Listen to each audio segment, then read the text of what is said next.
Okay, good morning everyone. So we're going to discuss about connective tissue. How was your exam? I hope you did well. So for our learning objectives for today's lecture are the following.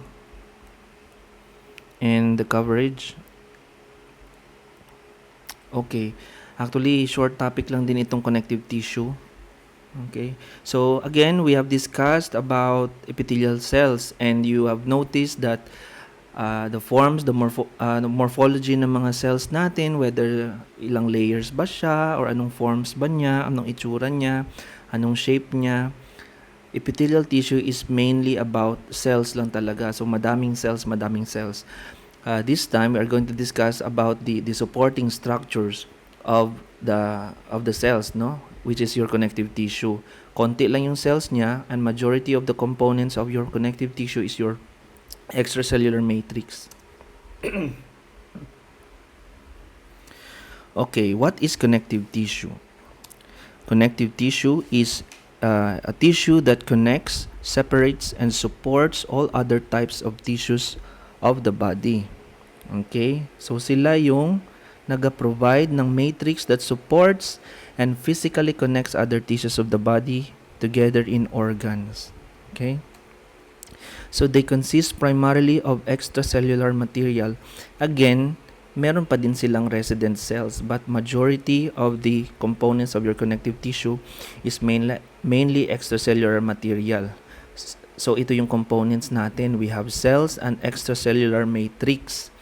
Ibig sabihin ng extracellular outside of the cells. So sila yung sa mga in between of the cells sa interstitium. Okay, they can be fibers or and ground substance. And they originate from the embryonic mesenchyme. Ano yung embryonic mesenchyme? These are tissue that develop from the middle layer, from the mesoderm, middle layer of the germ cell layer of the embryo.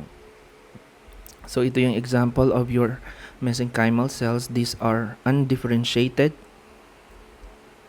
Okay, undifferentiated cells that are shaped like spindle or spindle-shaped sila. Okay, with prominent nucleoli as you can see it here. So yun sila. Okay, so connective tissue is composed of different cells, no, and we have extracellular matrix. So we have the resident cells such as your mesenchymal cells, fibroblasts, macrophages or macrophage pag maarte ka, macrophages pag hindi, adipocytes, and your extracellular matrix, which is further composed of your ground substance and your protein fibers. Later we are going to discuss them one by one. And in a flow chart, ito yung flow chart natin. So components of connective tissue can be cells, whether intrinsic or resident cells, and migrant or wandering cells. Usually sa wandering cells yung mga blood cells natin, no? And although macrophages pwede din naman, and your fibers and intercellular substances. Okay, so we will discuss about the cells of the connective tissue, the first component of your connective tissue. Remember, as I have said earlier, konti lang yung cell component ng connective tissue kasi majority are extracellular matrix. So we have fibroblasts, adipocytes which will be discussed later, okay, in another session, no? Macrophage and the monocyte phagocytic system, mast cells, plasma cells, and then your leukocytes. Okay, sir. First, let us discuss about fibroblast. So, ano yung fibroblast? Fibroblast is the most common cells in the connective tissue. Okay, kasi sila yung main producer ng extracellular matrix. Okay? So, anong itsura nila? So, usually they are large. They are large, composed of your large nuclei, eosinophilic cytoplasm. Actually, yung size nila can be dependent on the activity of the tissue, whether kung reactive sila or highly proliferative. So they can be large or spindle shape lang na thin, no? They have large nuclei, eosinophilic cytoplasm which tapers off to form your spindle shaped. Okay? Again, fibroblast has meron silang receptors for different growth factors. So, hence they are target of growth factors that influence cell growth and differentiation. Remember that in, for example, in chronic inflammation and in healing, no, sa wound healing, so there are fibroblasts which has contractile functions, and these are known as your myofibroblast. So this is an example of your of your fibroblast here. So we have the nuclei, okay, and surrounded by your eosinophilic cytoplasms. Surrounding here, these are your collagen fibers. Okay. So here is another example of your fibroblast na reactive siya, madami na siyang fine processes. So again, some of the pathologists actually term this as fibrocyte or fibroblast. Pag fibroblast yung itong pangit na to, no? Or pag yung fibrocyte, they are in quiescence. Ito yung actively performing their function. Pero in general, they are both are termed as fibroblast. Okay, next is your adipocytes. So adipocytes, we have another lecture on this. Maybe i-join na lang natin in some of the connective tissues natin, no? Adipocytes and cartilage. So ano ang adipocytes? Adipocytes are simply fat cells, okay? These are specialized for cytoplasmic storage of lipids as neutral fats or less commonly for the production of heat. Again, 'di ba? Yung mga ano man, nakasalo ng fats during nagpasabog ng fats, no? So they are blessed sila kasi meron silang insulation, thick insulation. So adipocytes, they cushion and insulate the skin and other organs, and they have major metabolic significance. So here is a cartoon of your adipocyte. Usually malaki yung fat globules natin pushing the nucleus aside. Pag di ba? Pag in one plane, makikita mo siyang ganyan na yung nucleus mo around. Pero sometimes, yung nucleus natin is nagiging parang spindle shape na din kasi it gets pushed through, lalo na pag naka-side view. Such as this one. So, ito yung globules natin, fat globules. And then, sa side lang yan yung mga, the nucleus of your adipocytes. Okay? So, very easy to identify yung adipocytes. Usually, pag may mga tumors arising from your fat cells, makikita mo yun na puro fat lang. And then, once you cut it under the histologic sections, no, makikita mo siya na madidissolve yung fat natin kasi meron tayong mga solvents doon na nagdi-dissolve ng fats natin. Kaya they appear, the fat globules here appear as empty kasi na-dissolve na siya ng alcohol, xylene, mga polar solvents natin, right? Okay. Next is your macrophages and the monocyte phagocytic system. So macrophage, as I have said, pag ma-arte ka, macrophages. Pag hindi, macrophages. Okay? So macrophages, these are characterized by a well-developed phagocytic ability and specialized in turnover of protein fibers and removal of dead cells, tissue debris, or other particulate material. So usually, they function at the site of inflammation. Paunahin mo lang nila yung mga neutrophils doon. Then after, pag may mga namatay na, after the scene, they go to the area and then they clean up the debris. Okay? And hindi lang naman na sa second part of the inflammation lang sila. Sometimes, at the start of the nandun din sila kasi they need to present the antigens, no? To the T cells for identification, no? Para makapag-produce yung katawan ng antibodies to effectively kill the antigens. Okay? So they are around 10 to 30 micrometers in diameter and has eccentrically located or oval-shaped nucleus. So such as this one, oval or kidney shape, sometimes indented yan. Okay? So remember that the macrophages derive from from bone marrow precursors that divide, producing your monocytes. Remember that monocytes, they circulate in the blood. Okay, so these cells cross the epithelial wall of venules to penetrate the connective tissue, where they further differentiate and mature, acquiring different morphologic activities. So pag nasa tissue, no, histiocytes, sometimes they are called as histiocytes or macrophage in tissue. Remember, pag nag-migrate na sila sa tissues natin, so they may acquire different or same lang din yung function nila, pero nag-acquire sila ng morphologic features of phagocytic cells. So depending on the site, for example, in the liver, they are known as yung macrophages natin, yung doon known as your Kupffer cells. Pag sa CNS or sa central nervous system, we have the microglia. Okay, pag sa bone naman, we have osteoclasts, and in the skin, we have Langerhans cell. Okay, so under the electron microscopy, so this is the macrophage. Kaya tinawag pala na monocyte phagocyte system. Okay, or the MPS.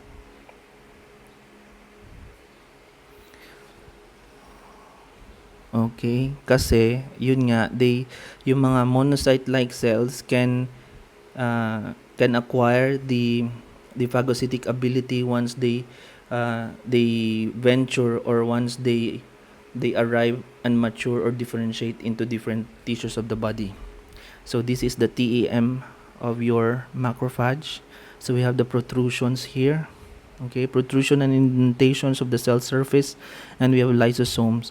So sila yung active talaga, at they are active in the inflammation to clean up debris, and sila din yung one of the players in antigen presenting cells. So kakainin nila, and they will process it, and they present it to your T cells. Next is your ganun pa din.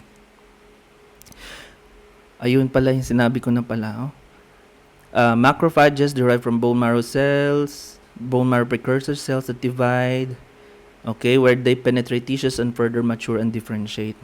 Okay, and then they have a role in the repair after tissue damage, uptake, processing, and presentation of antigens to lymphocytes. So this is what I have mentioned earlier. Along with other monocyte-derived cells, they comprise a family of cells called the mononuclear or monocyte phagocytic system, or MPS. Okay, next we go to your mast cells. So ano yung mast cells? Mast cells are resident cells that are oval to irregularly shaped,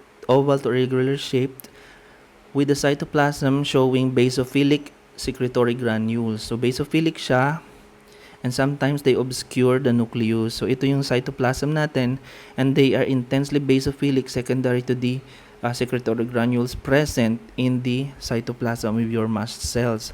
Remember that the granules are actually composed of your high solvated glycosaminoglycans, and they exhibit metachromasia when stained kasi they change the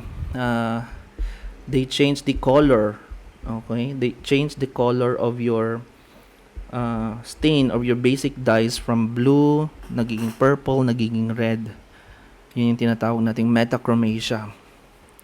And then mast cells, they release many bioactive substances with roles in local inflammatory response, innate immunity, and tissue repair. So here is a TEM photomicrograph of your mast cells. So ito yung mga G, these are the granules, secretory granules. Okay, makikita mo talaga na they are dense granules actually, kasi makikita mo na maitim talaga sila. Okay, and then the granules are actually composed of different chemicals, or different molecules. We have heparin, histamine, serine protease, eosinophils, neutrophil chemotactic factors, or pwede ding eosinophil chemotactic factors, and they function in the hypersensitivity reaction. Okay, so sila yung sa immediate hypersensitivity reaction, yung mast cells natin.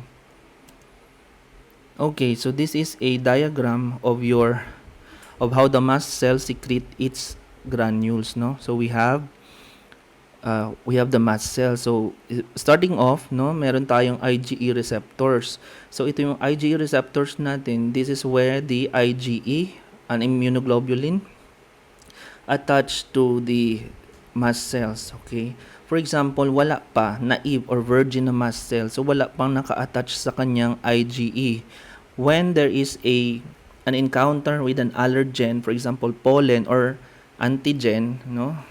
Halimbawa, pollen, no? Naglagaw-lagaw ka sa talahiban, okay? Gusto mo mag MTV ng paubaya. So, nagkadto ka sa talahiban. So, allergic ka gali sa mga pollen grains doon. So, once you get in contact with the pollen grain, magpo-produce yung katawan mo ng IgE antibodies. Okay, mag-produce ng IgE antibodies, wala pang wala pang exaggerated allergic reaction kasi first pa lang na-sensitize pa lang yung mast cells mo. So the IgE will bind to your IgE receptor. So ito na yon. And then sa pangalawa naman, gusto mong magdamo yung views mo, gusto mong magpaubaya ulit na MTV, so pumunta ka ulit doon knowing na allergic ka nga doon sa pollen grain. So the second time around, medyo exaggerated and swift na yung reaction ng katawan mo kasi meron na-recognize na ng IgE, pag itong pollen grain na to, it will trigger a cascade of events. So it will activate adenylate cyclase, meron ng phosphorylation, the strain of events will yield or will result to the release of your secretory granules, which is your histamine, proteoglycans, the ECF, eosinophilic chemotaxis factor, heparin, and yung phospholipases will get activated, and then yung membrane mo, yung lipid bilayer membrane mo will get masisira or mag-produce tayo ng leukotrienes. So from that cascade of events, magkakaroon ka ngayon ng inflammatory reaction or the immediate hypersensitivity reaction.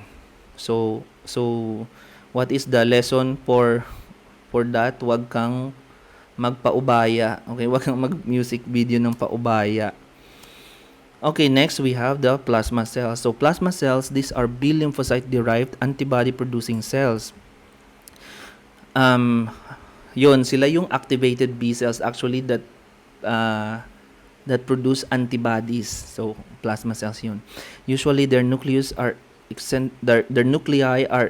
eccentrically located, and usually the nucleus has an alternating euchromatin and heterochromatin pattern. So merong lighter areas, merong darkly stained areas, and parang recapitulating the spokes or yung cartwheel appearance ng ligid, di ba, or clock face. And usually they are short-lived. Although meron tayong memory B cells na once they encounter with a certain antigen, nagiging may memory siya, so that the next time around, ready na siya na mag-produce ng antibodies. So here is the H&E showing your plasma cells. Remember, eccentrically located, cartwheel appearance or clock face. Okay, abundant cytoplasm. Some of the cytoplasm actually has these Russell bodies containing IgG, so immunoglobulins, ready to be released. And here is a micrograph of your inflammation, no? An area of inflammation showing you the plasma cells. Again, eccentrically located nucleus, cartwheel appearance of your nuclei. Okay. And then next we have leukocytes. So leukocytes are basically white blood cells, and they are wandering cells in connective tissue. Okay, so they wander around from circulation to the connective tissues or to the interstitium by way of diapedesis. This is migration of white cells to the connective tissue at sites, usually at sites of inflammation. So they squeeze in between the endothelial cell layer, okay, to act on a certain injury or inflammation. So natatawag sila, they are stimulated or they are attracted to some of the substances such as your chemotaxin. So pupunta sila doon sa area of inflammation. Again, this is important, inflammation. And we have different signs of inflammation. Later we're going to discuss the redness, swelling, heat, pain, loss of function. So here are your leukocytes, basophils, eosinophils, neutrophils, monocytes, and lymphocytes. So again, they are different functions accordingly, but generally speaking, yung pag lymphocytes, viral infection, monocyte, usually pwede ding viral infection, tubercular infection, or yung mga fungal infection mo, monocyte yun. Neutrophils, bacterial, basophil, and eosinophils, your allergic reaction. But ito yung mga, yung main, generally speaking, hindi naman yun exclusively kasi sometimes there are bacterial infection in which there is lymphocytosis. Okay? So here is a picture kung saan yung leukocytes natin magma-migrate. So meron siyang pagdadaan ng ibang steps, no? We have rolling, yan, integrin activation by chemokines, adhesion, and eventually diapedesis. So it is a series of or a steps of activation of your neutrophils, no? Merong rolling na magaganap, and remember, as you can see it in the picture, so we have neutrophils, yung cell membranes niya, meron tayong mga naka-usli. So, yan yung mga natin, may mga ligands and receptors, no? Tsaka dito sa endothelial, meron din lock and key, o meron din tatapikan sang mga ligands dire. So, yun, ito yung mga ligands natin, selectins, integrins, okay, adhesion molecules, etc. So, important yun for the eventual adhesion and diapedesis of the cells. So, pag nag-diapedesis na siya, yung neutrophils na, so, nag-i-squeeze sila. So, kailangan yan ng ganyang receptors such as your or adhesion molecules. Ito yung PCAM.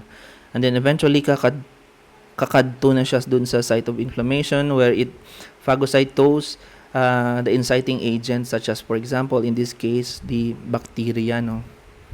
Okay. And then, a series of events, pwede din siyang ma-activate ng ibang cells such as your macrophages, okay, by way of the cytokines, etc., etc. Okay, as I have said earlier, so ito yung cardinal signs of inflammation. So,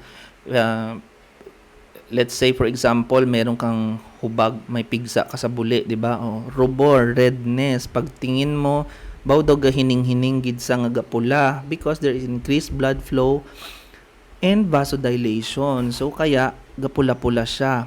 Tumor or swelling, syempre nag-exude ang fluid dyan sa interstitium, at the same time increase yung permeability of the cell. So increase yung blood flow dyan, syempre some of the cell or some of the water molecules nagasip in sa interstitium, kaya daw gahubag siya, gabukol. Init o calor or init kasi nga increased blood flow. Syempre yung blood natin ay 37 degrees Celsius, or usually mainit din kung may hilanat ka, diba? 38 degrees, so init siya. And again, there is still release of inflammatory mediators, okay, aside dun sa mainit na talaga yung dugo mo. And then dolor or pain, so this can be attributed to the physical, syempre na-stretch out yung tissue mo dyan. So, yung na-stimulate yung mga pain receptors or also known as nociceptors. And sometimes, chemical stimulation, di ba? Pag nagpungko, kung may hubag ka sa buli, medyo hindi mo paghikapon, di ba? Kay kasakit, hindi ka mag-upo na diretso or else mabuswang ba or malupok ang imo nga pigsa. Ganon. Okay? Loss of function or functionalesa, okay, walang or may pain siya so that hindi mo siya i-move. So actually this is a defense mechanism of the body na dapat i-rest mo yung area of inflammation kasi aside sa pain yan, wag mo talaga siyang galawin kasi sometimes meron din disruption of tissue structure. Okay, so these are the signs, the cardinal signs of inflammation. Okay, we are done with the cells. Now we go to fibers of the connective tissue. Okay, the fibers components connective tissue are elongated structures and form the following. Okay, we have collagen fibers, reticular fibers, and elastic fibers. Okay, so we will discuss one by one. Okay, so collagen fibers. The collagen is the most abundant protein in the human body and represents 30% of its dry weight. So, a major proportion of your collagen is produced by your fibroblasts. Okay, although other cell types can produce different types of collagen din, pero the major contributor to collagen production is your fibroblasts. Remember that the collagen, madami tayong iba't ibang uri ng collagen. There are around 28 collagen types, no, na present in the human body or the vertebrates, but some yung pwede lang nating aralin. And the collagen is further divided according to the to the structure. This can be fibrillar collagen, sheet forming, fibrillary or fibril forming collagen, the sheet forming collagen, the linking or anchoring. Ayan naman si anchoring collagen. Okay? So here are the categories of your collagen. We have fibrillar collagen. Usually, so they form large fibrils. Pag large fibrils, mahahaba talaga siya. Okay? So an example of this is your type 1, which is the most abundant form of collagen. Collagen talaga. Ilunggo ka to. Collagen fibers, type 2 and 3 din. Okay? So they are present usually in the tendons, capsule, and dermis. And then we have sheet forming. So, ano yun? They form the major structural proteins of the basement membrane, of the external laminae and the basal lamina in all epithelia. So, remember, type 4, mag-isa lang siya dyan. Okay? Siya yung main component of your basal lamina. Although type 3, pwede din siya sa basement membrane. And we have linking or anchoring collagens. So since linking nang sila, so they are short, no? They are short collagens that link fibrillar collagens to one another. An example of which is your type 7. So out of the 28 na collagens, here are the most important type, okay? So you read on this, okay? But remember nyo lang ito, no? Fibril forming collagens 1. So pag 1, so major location nila sa tendon, 1, tendon, bone, then 1, okay, 1, okay. So resistance to tension. Pag 2 naman, fibril forming collagens 2, cartilage, okay, cartilage usually yung si type 2. Okay, and then si type 4, again, sa basement membrane. Nasaan ba yung basement membrane? Sa floor. Okay, so basement on the floor, type 4. Correct? Okay, sige. Okay, so ito yung itsura ng type 1 collagen natin, no? So, ito yung fibroblast nuclei. So, itong collagen na to, yung fibers na to, okay, yan yung pinkish eosinophilic. These are your collagen fibers. So, makikita mo siyang fibril siya kasi ito nagko-form siyang ganyan, pahaba siya. So, this is the cross-section and longitudinal section of your type 1 collagen. Remember, type 1 collagen is the most abundant collagen in the body. And ito yung configuration niya. Usually, a triple helix sila, no? Pro-collagen subunit and then triple helix to form your collagen fiber or collagen bundle. So, before we discuss further, alamin natin yung collagen synthesis. Remember that,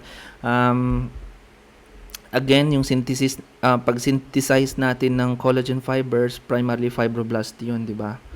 Okay, so initially, yun, collagen mRNA, ito yung pinakauna, no? Production of pro-alpha chain backbone. It's either glycine. Yung X and Y can be either proline or lysine. The next is hydroxylation. So, may addition ng hydroxyl groups. Okay, and then eventually, glycosylation, addition of sugar.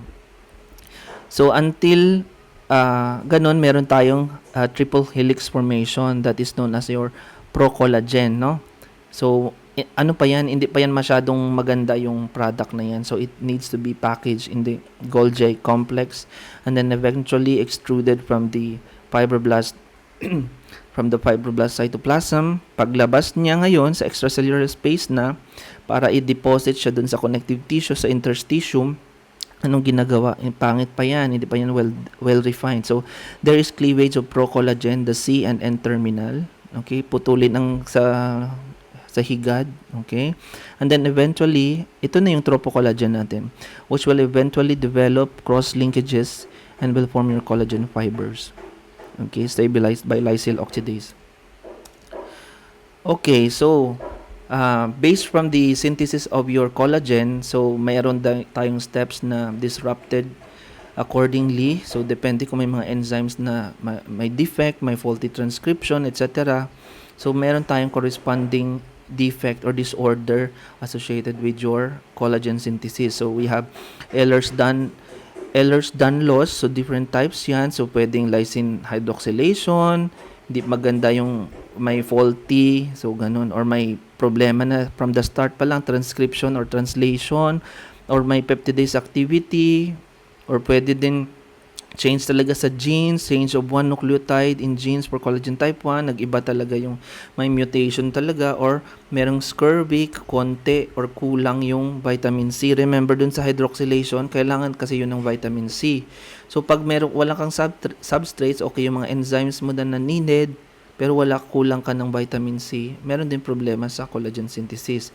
So again, ito yung mga natin, increased skin elasticity. Usually ito yung mga contortionist, 'di ba, na sumasali sa PGT or sa AGT, ganun. Or sa mga circus, ganun. And scurvy, wag kang sumali dito sa circus kung scurvy, ano yun yung talent mo? Gadugo ang gums.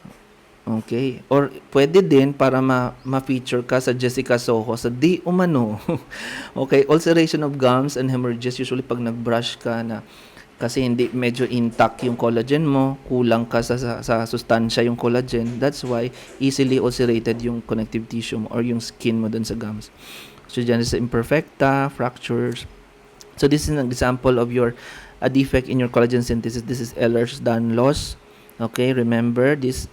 Meron tayong subluxation of the joints. Okay, meron tayong hyperelasticity of the skin. And we have osteogenesis imperfecta, the blue sclera. Okay, spontaneous bone fractures, kawawa ito. Sometimes kasi ito na pagkakamalang abuse, but then pala siya, osteogenesis imperfecta. There is a defect in the collagen type 1 synthesis. Okay, now we go to reticular fibers. So, ano yung reticular fibers? Reticular fibers consist mainly of type 3.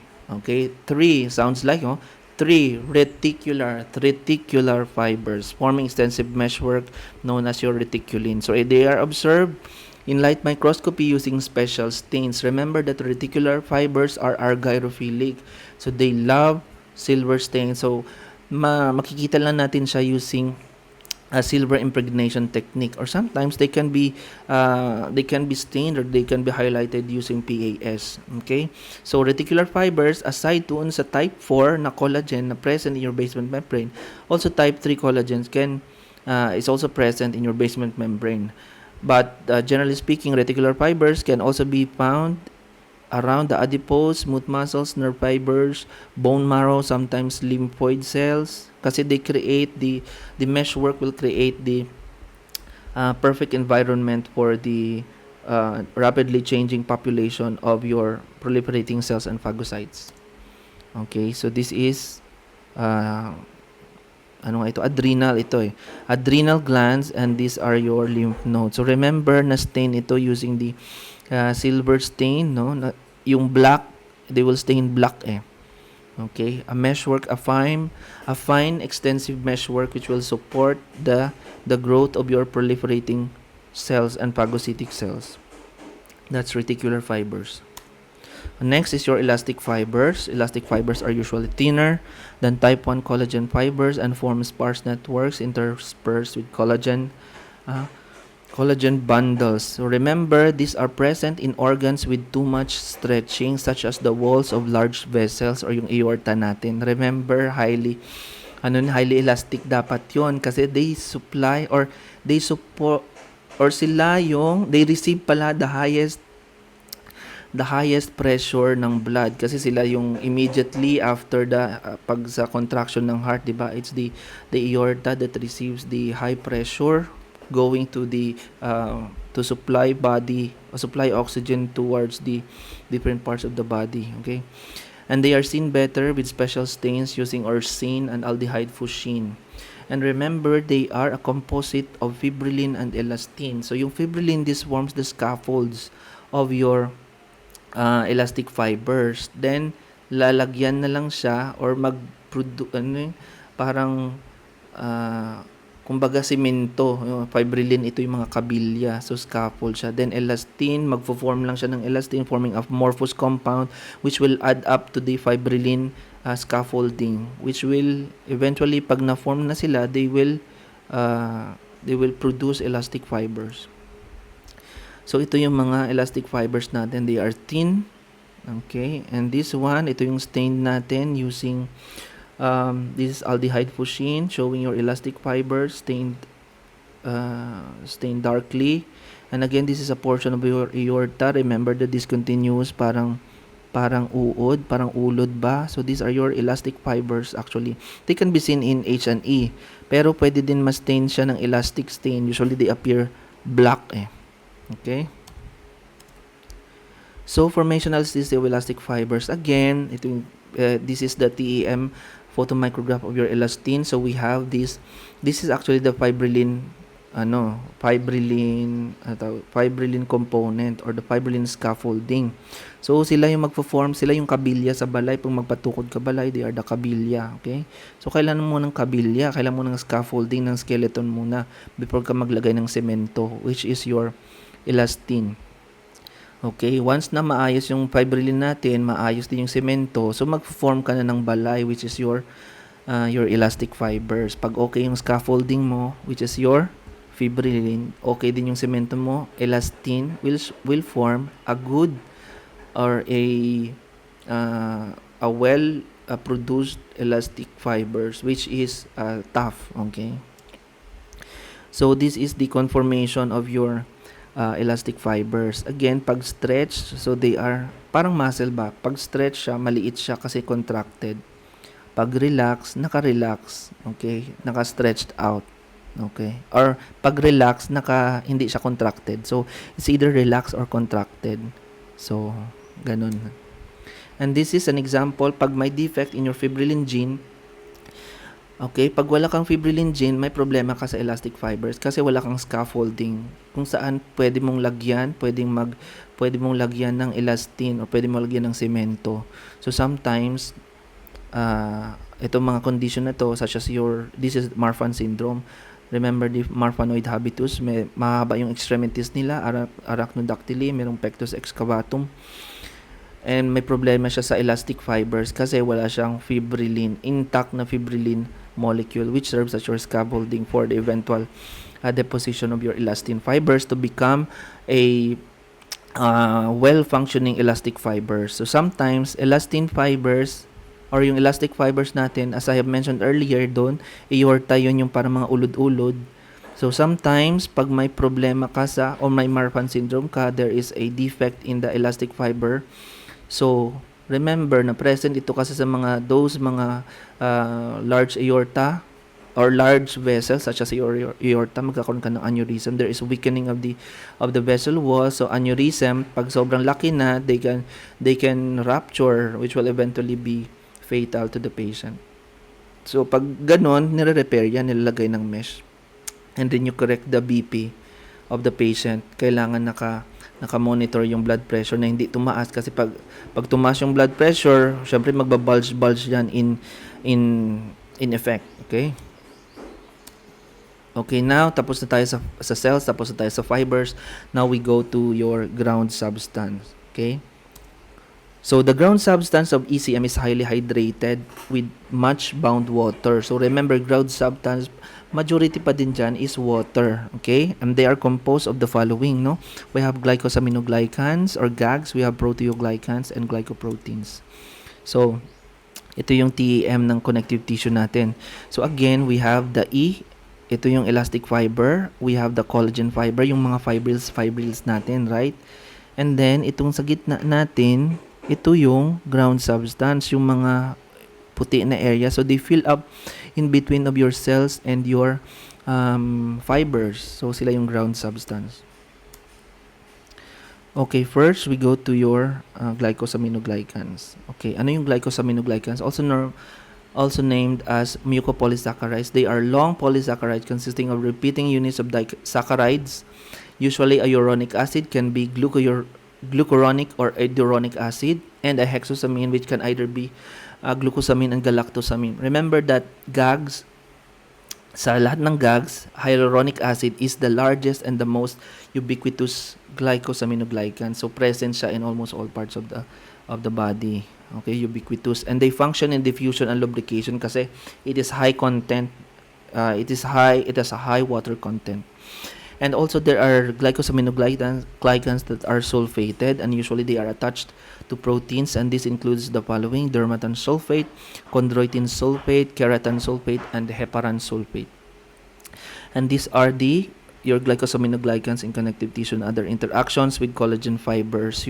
So you read about that. So ito yung hyaluronic acid, the most ubiquitous, hindi siya sulfated, and the following are sulfated and associated with your proteoglycans.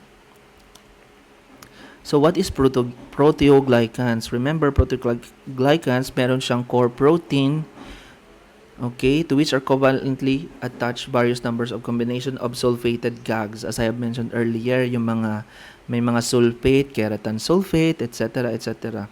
And the major cartilage constituent, an example of proteoglycans is your agrican, decorin, syndecan. Okay, remember agrican, ha? Next is your glycoproteins. So, syempre, di ba, by the term proteoglycan, so may protein, tapos may sugar. Ito naman, glycoproteins, may sugar, and then may proteins. Remember, later pala, we are going to discuss anong pinagkaiba nila. Okay, glycoproteins, these are multi-adhesive proteins, okay, with binding sites for cell surface receptors. Remember, adhesive sila eh. So they function talaga in, for binding, okay, adhesion or cell migration. Okay, an example of which is your laminin. Okay, laminin provides addition of epithelial cells and other cells binding to integrins. So remember that one. Aside from that, itong fibronectin, a form of your glycoproteins, they form insoluble fibrillar networks throughout the connective tissue and provides, again, binding sites for integrins for cell migration and adhesion. Kasi sila yung adhesive eh, multi-adhesive glycoproteins. So, itong pinagkaiba natin ng glycoproteins natin. So, first is your atypical glycoprotein. Usually kasi globular yan. Okay, globular yung glycoproteins natin. Okay, remember this is the protein component and this is my branch. Mayroon siyang oligosaccharide, meron kang sugar subunit. And this one is your proteoglycans. Okay, remember itong parang lavender na, ito yung core protein natin. So, ibig sabihin dito sa typical glycoprotein, mas madami yung proteins compared to your sugar. While your proteoglycans, meron lang siyang konting core proteins, ang major component niya is still madami siyang sugar. Okay, itong mga sugars na to. So, yung pinagkaiba nila, glycoproteins, more proteins than your sugar or your oligosaccharide, while your proteoglycans, mas madami yung oligosaccharide than your core proteins. Okay? So, anong other components ng ating connective tissue? We have interstitial fluid. So, may fluid pa din talaga. Okay? So, there are two forces that act on the water in capillaries. We have hydrostatic pressure and the colloid osmotic pressure. Remember, pag hydrostatic pressure, it forces water out across the capillary wall. Okay, usually this is brought about by the flow of blood across the vessel. So usually the pumping action of the heart. While your colloid osmotic pressure, or also termed as oncotic pressure, is brought about by your plasma proteins, by your albumins. So anong ginagawa is it draws water back into the capillaries. For example, sa vessel natin ay madaming proteins, konti lang yung tubig. So, sobrang dami ng protein. So, ang ginagawa niyan is the body would try to balance the water in the system. So, gusto niyang kumuha pa ng water para ma-dilute yung protein sa tubig, sa vasculature, sa intravascular space. For example naman, konti yung protein sa vessel natin. So, jutay ang proteins, damo tubig. So, anong gagawin ng katawan? It will balance out the protein and the fluid. Anong himuon? Yung fluid ay magwa siya from the vessel pakadto sa interstitium para ma-equal somehow yung ratio ng tubig tsaka ng protein nga jutay. So ang himo gamanas ka o may edema ka sa tiil o gamanas ang imo nga kamot extremities. Okay? So yun yung colloid osmotic pressure brought about by your plasma proteins. So, itong movement ng connective tissue natin, remember that this is the arteriole, then capillaries, and venules. So, as I have said, mas mataas yung pressure kasi at the arterial side kasi dito yung nagpapump ng blood. So, ibig sabihin, mas mataas yung hydrostatic pressure. Ito mas makapal and then it tapers off as it goes through the venules. So, yung movement ng water is from the arterioles, from the vessel towards the interstitium.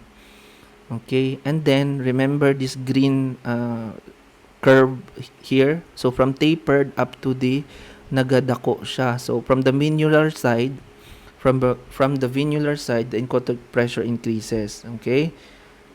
Okay, and then the movement of water again, pabalik sa loob ng venules natin. Okay? And then, some of the fluids actually, hindi lang naman gakadto to. Sometimes, they enter or they drain into the lymphatic system where they become lymph and then back to the venule na. Okay? So, now we go to the types of connective tissue. So, depende yun sa depending on the component and structure of the characteristic tissues, usually doon sila name or doon yung derivation ng nomenclature nila.